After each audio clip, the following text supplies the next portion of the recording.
Sang kuda hitam ganda putra, Raymond Indra dan Nicolaus Joaquin berhasil merebut gelar Australia Open 2025. Menghadapi senior mereka, tak membuat nyali mereka ciut. Fajar Alfian dan Muhammad Sohibul Fikri yang sedang dalam performa terbaiknya, harus ditekuk dengan skor 20-22, 21-10, dan 20-18.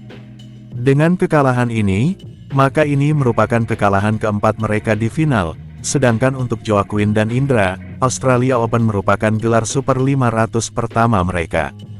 Berikut komentar badminton lovers China, yang berhasil kita himpun.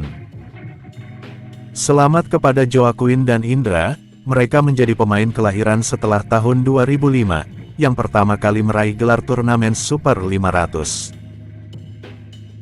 Fikri tampaknya menurun dari sini, tetapi kedua pemain muda Indonesia ini pasti punya masa depan yang cerah. Dari dua pasangan ganda putra Indonesia ini, pemain yang lebih tua jauh lebih stabil daripada yang lebih muda. Pasangan Indonesia yang lebih muda semakin sering membuat kesalahan. Mari kita lihat bagaimana Indra dan Joaquin tahun depan, kualitas mereka akan buktikan di turnamen tingkat elit. Tim ganda putra Indonesia benar-benar penuh dengan bakat. Satu-satunya cara bagi tim ganda putra Tiongkok untuk menyelamatkan dirinya adalah melalui naturalisasi. Tiongkok tidak kekurangan anak muda berbakat, yang kurang adalah pelatih yang mampu mengidentifikasi dan mengembangkan bakat.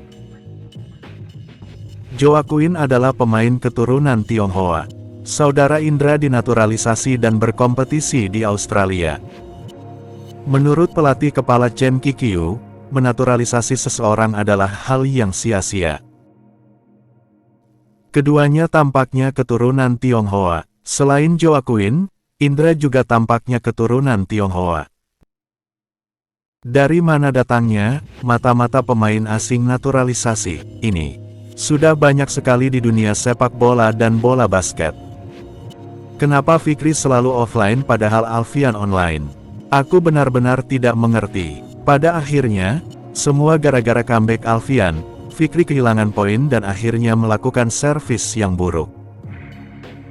Di game pertama, Fikri kehilangan 6 poin berturut-turut, 14-9, lalu kembali mencetak angka. Seandainya ia memenangkan game pertama, hasilnya mungkin akan berbeda. Sangat normal jika Sohibul Fikri mengalami penurunan konsentrasi dan fokus. Fikri selalu menjadi pelapis Alfian, Anda akan mengerti alasannya saat melihatnya di ganda campuran. Fikri bukan pelapis Fajar. Fikri terus bergerak maju, sementara Alfian lebih banyak bertahan di lini belakang. Mengapa Indonesia memiliki begitu banyak pemain ganda putra yang menjanjikan? Sementara sebaliknya, negara kita yang hebat ini hanya menghasilkan 1 atau 2 tim dalam setiap jangka panjang. Terdapat prioritas yang berbeda untuk proyek yang ditujukan bagi bakat-bakat muda. Itulah sebabnya China tidak mempunyai banyak pemain ganda putra. Bukankah ini prinsip yang sangat sederhana? Karena fokusnya yang berbeda, Indonesia mungkin fokus ke ganda putra, sedangkan China lebih fokus ke ganda campuran dibanding nomor individu lainnya. Sehingga tim ganda putra kita terasa tertinggal. Menurut logika Anda, China seharusnya memimpin dalam setiap olahraga, termasuk bola basket dan sepak bola.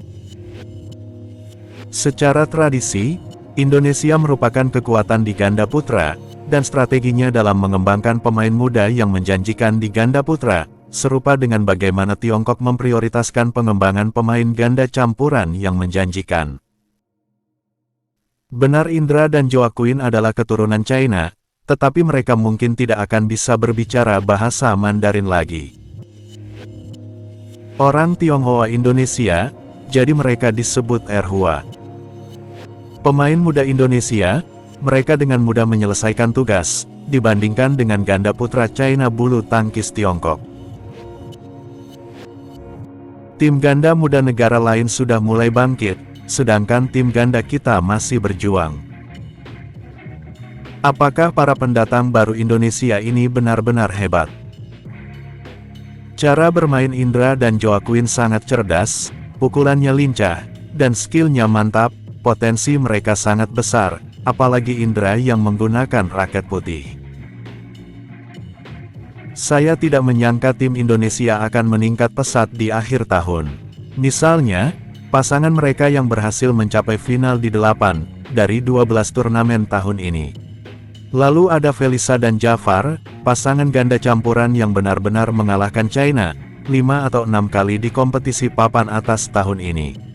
Lalu ada pasangan Ross dan Feby, yang tidak tampil baik di turnamen junior, tetapi secara mengejutkan berhasil mencapai final di kompetisi senior tahun ini.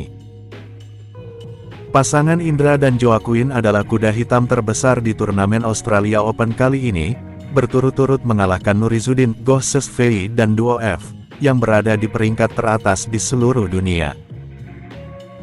Pemain muda negara lain sangat berbakat, sedangkan pemain China bahkan belum pernah tampil di turnamen Super 500. Duo F hari ini bermain sangat buruk.